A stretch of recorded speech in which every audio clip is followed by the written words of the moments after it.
มื้อนี้คือแจ่มใสสดใสแต่เช้าแท้มื้อนี้พี่น้องเอ้ยเนาะก็แล้วแต่มั่งอันนี้แล้วก็อาบน้ำมั่งนางมั่งนี่โดยมั่งฟื้นนี่บ่โดยสิไปเก็บทางใดบาทนี่บ่นี้อ๋อสิเข้าใต้ทุนนี่โดยแต่เช้าเราเฮ็ดเนาะตัวอย่างเนาะตัวอย่างนี่เขาปรับดินแล้วเนาะปึ๊บแต่ว่าเขายังเหลืองบพ่อสำหรับเฮ็ดห้องน้ำนี่น้องคิดว่าเฮ็ดห้องน้ำก่อนป่ะแค่เฮ็ดห้องน้ำนะก็ดีโดยเนาะน้ำล่มว่าจังได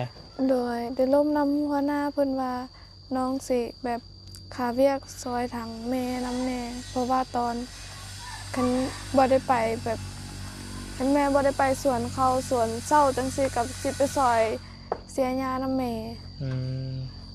เพราะว่ายาเขาก็ขึ้นหลายแล้วไปซอย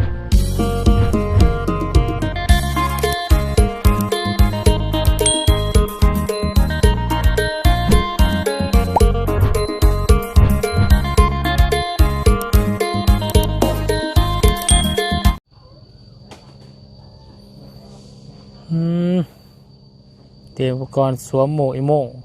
ไปทางใดเด้แนวทางแม่น้องปวงตื่นเช้ามากกับบริยูได้เศร้าพี่น้องเลยเนาะทางแม่น้องพันนี่ก็ได้แม่ได้ออกให้ออกสวนหรือว่าไปหับจ้างทางใดบ่ไปทางใดแม่น้องปวงฮะเฮ็ดหญ้าสบายดีได้แม่น้องปวงเด้อไปเฮ็ดหญ้าทางใดสวนไผสวนไข่ฮะสวนโมสวนโมโรงเรียนยังแต่ทางเดียวอ๋อสวนเป็นโรงเรียนโดยแบบมันเป็นคือกับเฮาพรแล้วยังแต่สองพวงสองเพิ่นนั่นแหละเคยบ่พูดกันสบายดีน้องเด้อสบายดีตอนเช้าสบายดียามเช้าพี่น้องเลยมื้อนี้คือแจ่มใสสดใสแต่เช้าแท้มื้อนี้พี่น้องเลยเนาะก็แล้วแต่มั่งอันนี้แล้วก็อาบน้ำมั่งนี่โดยมั่งฟื้นนี่บ่โดยสิไปเก็บทางใดบาทนี่บ่นี้อ๋อสิเข้าใต้ทุนนี่โดยแต่เช้าเราเฮ็ดเนาะตื่นมาจากโมงเช้านี่5 โมง5 โมงโดยเฮ็ดแต่เช้าแต่เช้าเลยพี่น้องเลยโดยมันจะบ่ฮ้อนเนาะได้หลายโดนเติบไปได้พี่น้องเลยผมมีโดนใหญ่ผู้เดียวเลยบ่นี่กับแม่แต่ว่าแม่หันนึ่งข้าวเนี่ยเคยกับเฮ็ดก่อนนึ่งข้าวแน่แล้วก็ซอยกันแน่เนาะโดยถือว่ามื้อนี้แม่สิเฮ็ดเวียกตัวนี้ได้เนาะโดยก็เรื่องรถฟอร์ดเนาะทางลุงจันทร์กำลังหาอยู่พี่น้องเลยโดยโทรถามเพิ่นอยู่โดยบ่ว่ามื้อนี้สิมาได้หรือบ่โดยหรือว่าจังใดจะสิติดตามเลยทางลุงโทรนำเติมโดยถ้าว่าได้เขาก็มากันอันนั้นก่อนแบบให้เขาไปเบิ่งก่อนบ่เขาเบิ่งก่อนให้เพิ่นมาเบิ่งก่อนโดยมาเบิ่งตัวจริงก่อนว่าเนื้อที่ซำนี้ปรับประมาณนี้ประมาณจักล้านนะโดยในมูลค่าของคนที่เฮ็ดให้เฮาจ้างโดยแล้วก็น้องป๊อปทำแล้วว่าเรื่องโพนโทรไปแล้วแต่ยังบ่ติดแต่น้าบ่าวเมื่อคือกันมื้อนี้เดี๋ยวน้าบ่าวสิโทรให้เพราะว่าค่อยขอเป็นเพื่อนเพิ่นแต่เพิ่นรับบ่เป็นเพิ่นบอกว่ารับบ่เป็นโดยเพื่อนเพิ่นอยู่ไสเพื่อนของวายผู้นี้นะเพื่อนตัวนี้เด้แต่เราไปยามแล้วเพื่อนผู้มันเป็นยามอยู่แสดงนะโดย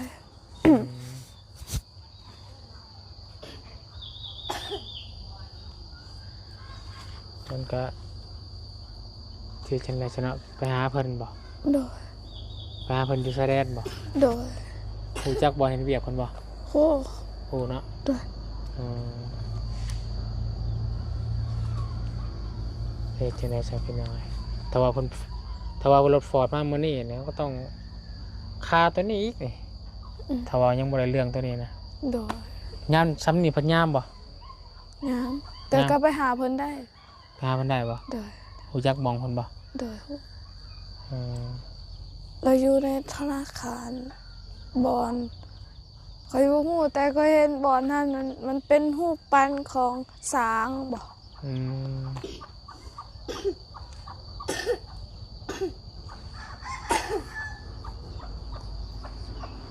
มันต้องเอาตัวนี้ให้มันได้เรื่องก่อนเนาะ โดย ให้มันโอเคว่าเจ้าของต้นไว้หรือว่าเจ้าของโพนเพิ่นนี่ให้เฮาฟอร์ดได้เฮาจังฟอร์ดได้เนาะ โดย แต่ว่ารถฟอร์ดมาเบิ่งแล้วก็ตัวนี้ยังบ่ได้เรื่องยังฟอร์ดบ่ได้คือเก่า โดย เห็นบ่ โดย อืม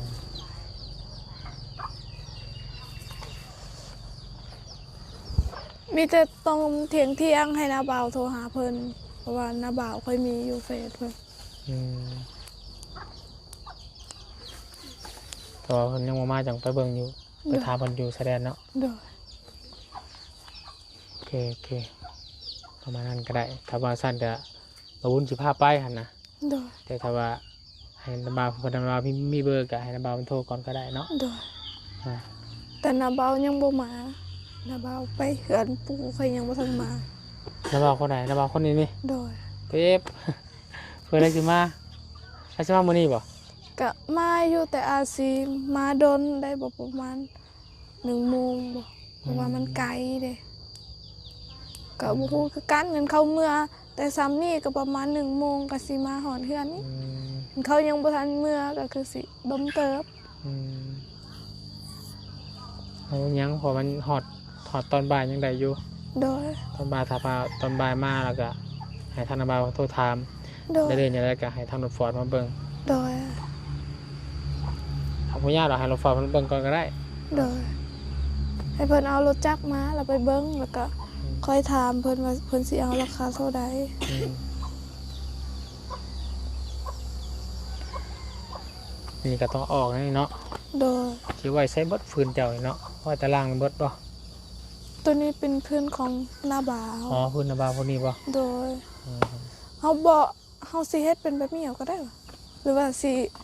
เฮ็ดให้มันอันนั้นเบิด วันไหนก็ บอลพื้น อืม มันบ่หรือว่าเฮ็ดสิเฮ็ดเป็นเรียบไปเลย ให้เรียบไปเลย ให้เรียบไปเลย นะ เด้อ ผมหมดแล้วท่าน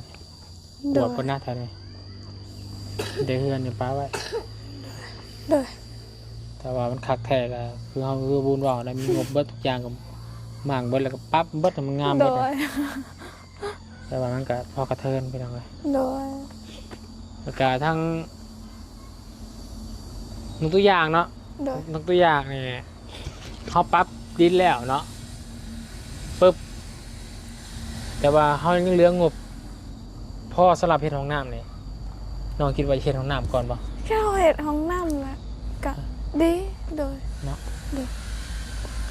เพราะอยากต้องมีห้องน้ำอยู่แล้วพี่น้อง โด เนาะ ยโดย เอางบมาเฮ็ดห้องน้ำเพิ่นก่อนบ่ โดย ส่วนเรื่องในอนาคตเรื่องเฮือเรื่องซ่านก็สิมีงบจังไดจังคอยว่ากันเนาะ โดย เพราะว่าเขามีงบคือน้ำเบอรี่นี่ก็มีอยู่11,000น้ำวุ้นก็ โดย 14 ล้านพี่น้องแต่ว่าจำฟอร์ดไปก็สิเหลือมันยังอยู่ยัง10 ไปล้านคือเก่า โดย ลำบากแล้วมีห้องน้ำเนาะ โดย น้องยังเป็นผู้หญิงซ้ำพี่น้องเลย โดย แลนพูดแล้วเนาะ โดย ฝนตกแห้งกระเต็ก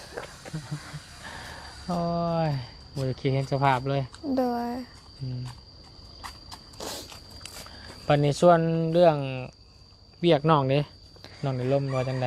โดยได้ร่มนำหัวหน้าเพิ่นว่าน้องสิแบบ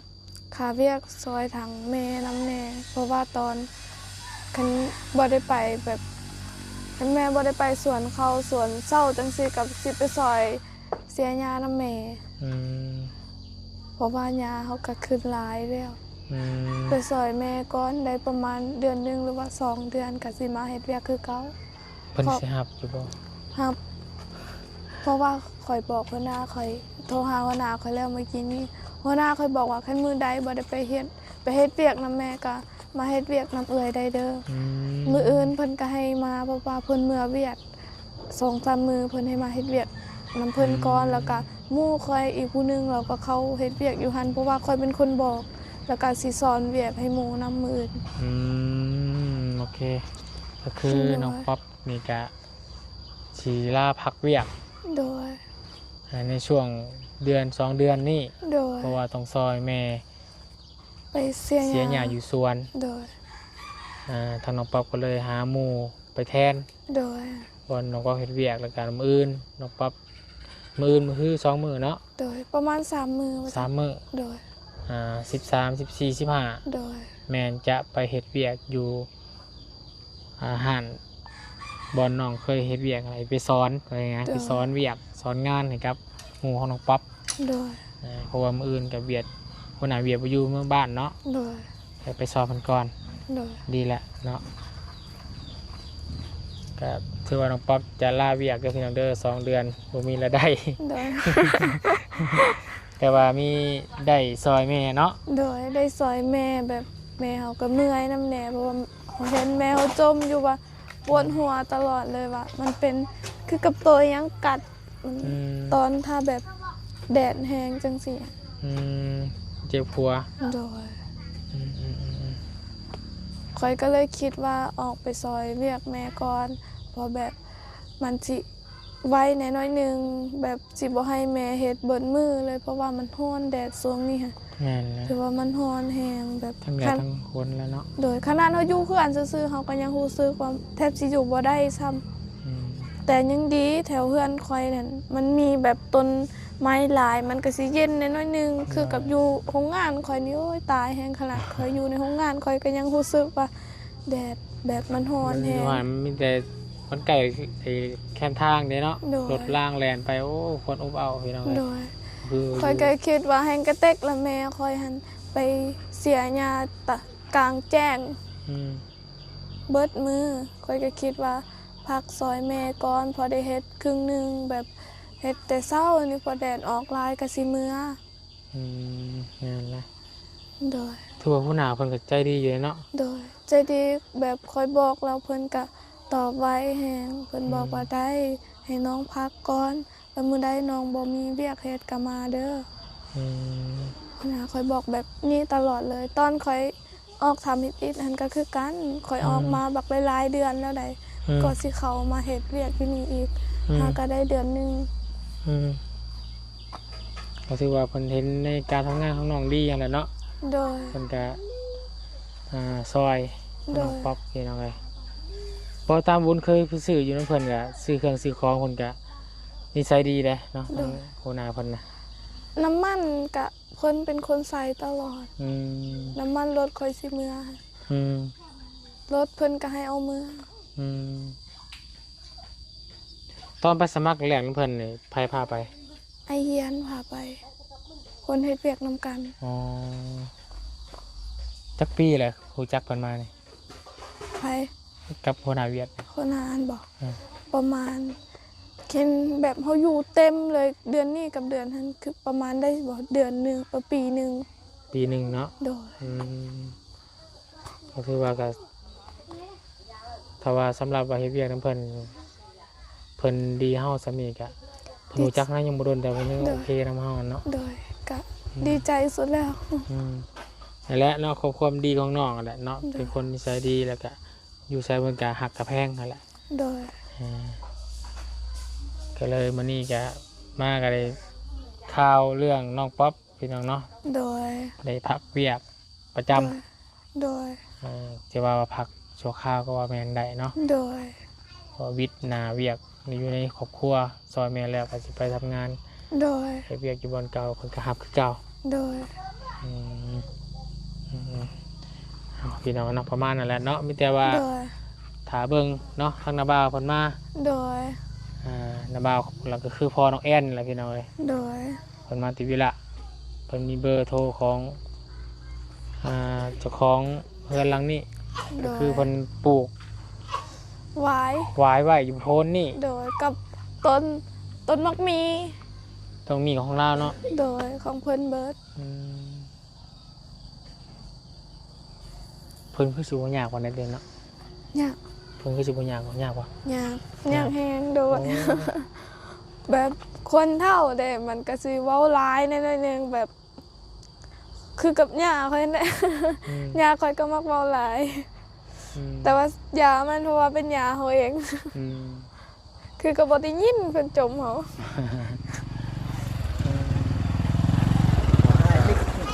ก็ฟังเบิ่งเนาะฟังเบิ่งว่าเพิ่นสิอนุมัติให้อยู่บ่พี่น้องกันเนาะ โดย ยังไงเพิ่นอนุมัติให้หันแล้วมันจังดี คอยตอนน้อยๆเคยไปตัดของเพิ่นให้คอย บ่ คอยจนย่านฮอดซุมื้อนี้เลย ก็เลยถามก่อนจัดแจงดีหลายปะ อืมบอก เห็นแบบ ขาดีกว่า โดยคือแบบเพิ่นแบบอยากเอาเงินก็ให้เพิ่นกินเงินกินขาน้ กินน้ำกินในเนาะ ำโดย อืมเบิ่งว่าสิเอาน้ำเท่าไรหันแล้วพี่น้องเดี๋ยว โด เจอย น้องคิดว่าเพิ่นสิเอาน้ำเท่าไร ก็บ่ฮู้คือกัน100,000หรือว่า150,000พอให้ได้อยู่แม่นบ่ 100,000 200,000เนาะ โดย พอให้ได้อยู่พี่น้อง โดย แต่ว่าล้านหนึ่ง2 ล้านก็บ่ไหวเนาะ ตายแล้วประมาณนั้นก็ซื้อซะหัวโพนตัวหนึงนี่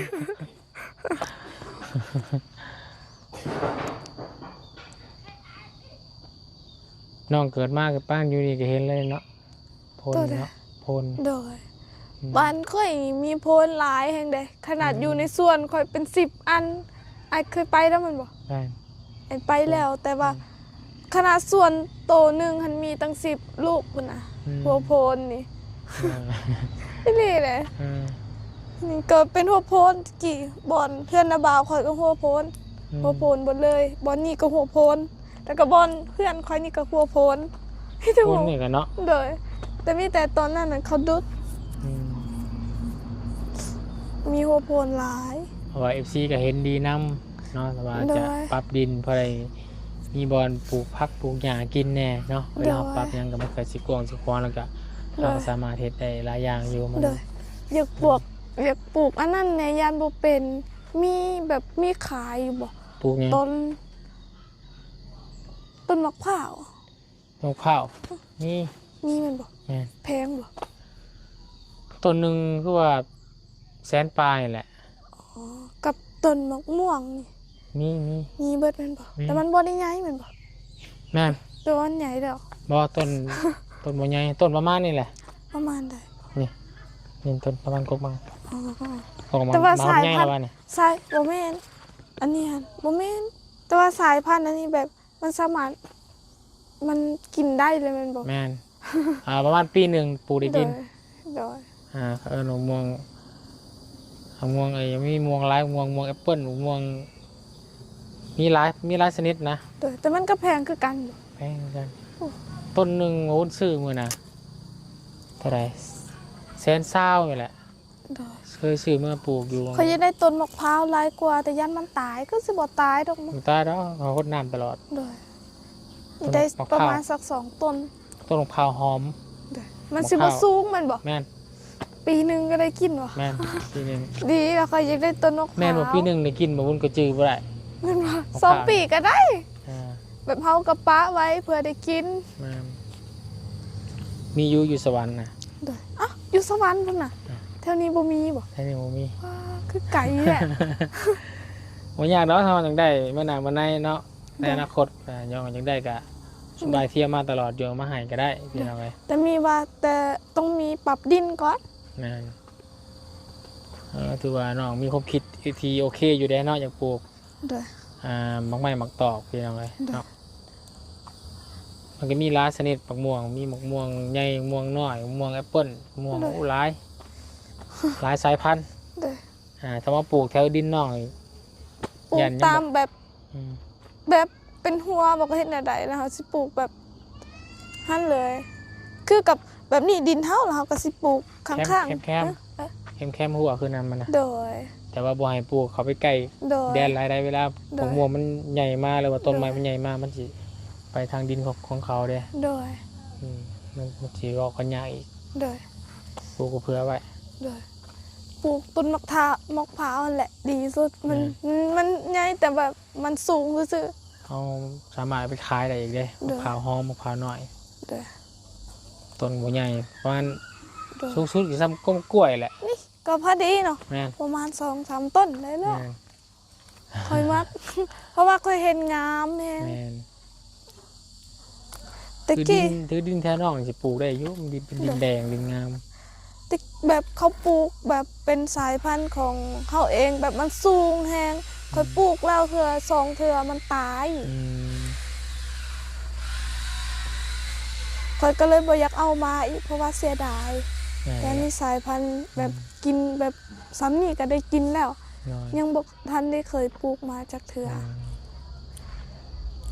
พี่น้องเนาะคลิปนี้ก็แจ้งพี่แจ้งน้องน้ำกันเนาะมี โดย ทั้งเรื่องอยู่ร่วมเรื่องรถฟอร์ดแล้วก็เรื่องน้องป๊อปออกจากเวียกเนาะ โดย มาซอยเวียกพ่อแม่ โดย พี่น้องเลยแล้วก็เรื่องมีงบแล้วปรั๊บหนาดินแล้วเขาสามารถสิมาเฮ็ดห้องน้ำน้องเลยได้บ่หรือว่าจังใดเนาะ โดย เพอห้องน้ำมันก็ต้องมาก่อนอยู่แล้วพี่น้องเลยเนาะ โดย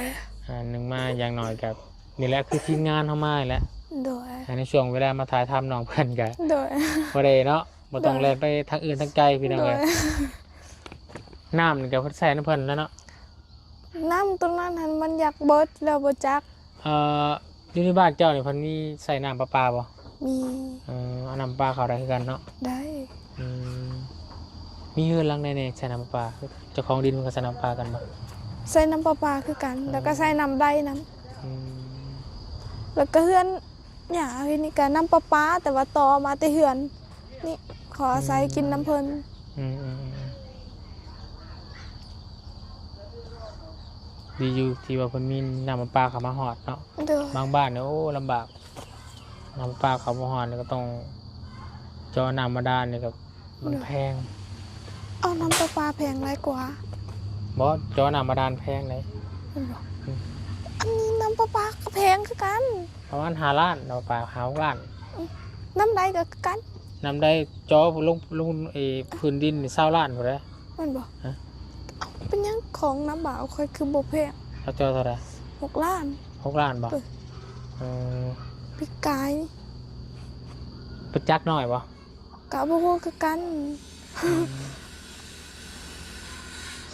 หัวเขียนนี่นะมาเจาะบางเทื่ออาจสิบ่แพงก็มีเพราะว่า เด้อ มันเจอบ่เลิกเลยแต่มันสิได้ มีแต่น้ำใดหมดเลย เพื่อนตัวนี้ก็น้ำใดเพื่อนตัว แสด นี้ งว่า น้ำใด หมู่บ้านนี่จอน้ำบ่แพงซะเนาะ โดย มันจอมันห่อนน้ำไว้ตามเบิ่งนี่ โดย เพราะว่าวุ้นเคยจอมาแต่ละบ้านคือแถวบ้านแกงทองอ่ะ20 ล้าน โดย จอนี่ แต่เดี๋ยวนี้หันได้ละประมาณ7-8 ล้าน เพราะว่ามันอาจสิขึ้นตามน้ำมันบอกเคยกับมูคือกัน โอ้แต่ว่าได้สำนักก็ดีแล้วพี่น้องเอ้ย โดย อืมมันก็พอเจาะอยู่ดำ6-7 ล้านเนาะ โดย ประมาณนั้นน้องเด้อ โดย เช้านี้ก็มาเยี่ยมยามน้องป๊อปคือเก่าแต่เช้า โดย พี่น้องเอ้ยมื้อนี้ก็บ่เช้าปานใดเมื่อวานนี่เช้ากว่า โดย เมื่อวานน้องป๊อปยังบ่ได้ล้างหน้าเลยพี่น้องเอ้ย โดย วันนี้7 โมงกว่าๆพี่น้องเอ้ย โดย มีแต่ถ่ายในบ้านมาจัง โดย โทรถามเด้อ โดย โทรถามทั้งอันนั้นเพิ่น โดย ขอเป็นไปได้ก็อยากไปหาเพิ่นหมดแหล้วเนาะ โดย ถ้าไปหาบ่ได้ก็จำเป็นต้องโทร ก็ไปหาได้ อืม เพราะว่าเพิ่นบ่ได้เขาเอารถไปแล้วว่าสิยืมรถแม่เฒ่าไป เดี๋ยวบุญปรึกษาน้ำทางลุงจันทร์ก่อนทางเบาจันทร์ก่อนเพิ่นได้รถมาแล้วบ่ถ้าว่า โดย ได้รถมาว่านัดกันจักโม โด ง ย จังเขาจังสิไปร่วมเรื่องอะไรกัน โดย เนาะ โดย อืมบ่แบบบัดทั้งนาบ่าวเจ้าอยู่กำลังเพิ่นสิมาเนี่ยเพิ่นมีเบอร์โทรนาบ่าวเจ้าบ่ มีเฟซ แต่โทรหาบ่ได้ แต่โทรหาได้เพิ่นโทรหาได้แล้วบัดนี้ล่ะเพิ่นก็เอาเข้ากลุ่มบ่เป็น อืม แล้วทีนี้เราคอยบอกให้ส่งแบบเฟ เบอ ซ ร์เรามีบ่ บ่มี เออ แบบมีแต่เบอร์เน็ตแล้วแบบพอเท่าหันแบบมันแบบเขากดบ่เป็น มี ข แต่ นาด โทรใหญ่อย่างเดียว โดย ทำบ่เป็น โดยมีแต่เฮาโทรหาเพิ่นแล้วเพิ่นสิรับ อืม เพิ่นเฮาบ่ได้โทรเพิ่นก็บ่ได้รับโทรบ่เป็น อืมโอเคในจังหวะ โดย การพี่น้องเลยเนาะ โดย มีแต่ประมาณนี้น้องเด้อเนาะ โดยขอบใจเด้อขอให้อ้ายเดินทางปลอดภัยขอให้อ้ายพัฒนาสิ่งใดขอให้ได้สิ่งนั้นขอให้อ้ายร่ำรวยๆจับหยังเฮ็ดหยังก็ขอให้เป็นเงินเป็นทองขอให้พระเจ้าอวยพรเด้อ ขอบใจเด้อ โดย เราจังว่ากันพี่น้องเนาะเรื่องทางพอตู้เจ้าของโพนนี่พี่น้องเลยเนาะหรือว่าเจ้าของต้นวายเพราะว่าเราต้องคุยกันอย่างละเอียดพี่น้องเลยเนาะแต่ว่าห้องบละเอียดนี่ก็เราจะมาเฮ็ดเลยนี่ก็ด้วยพลังการกับบริการผิดใจกันอีกเนาะไปโอเคเลยกันนะเด้อสำหรับคลิปนี้ผมขอลาแล้วขอบคุณผู้ชมขอบใจขอให้พี่น้อง FC บนสุขส่วนเป็นติดตามรับชมเด้อคลิปนี้ไปแล้วสบายดี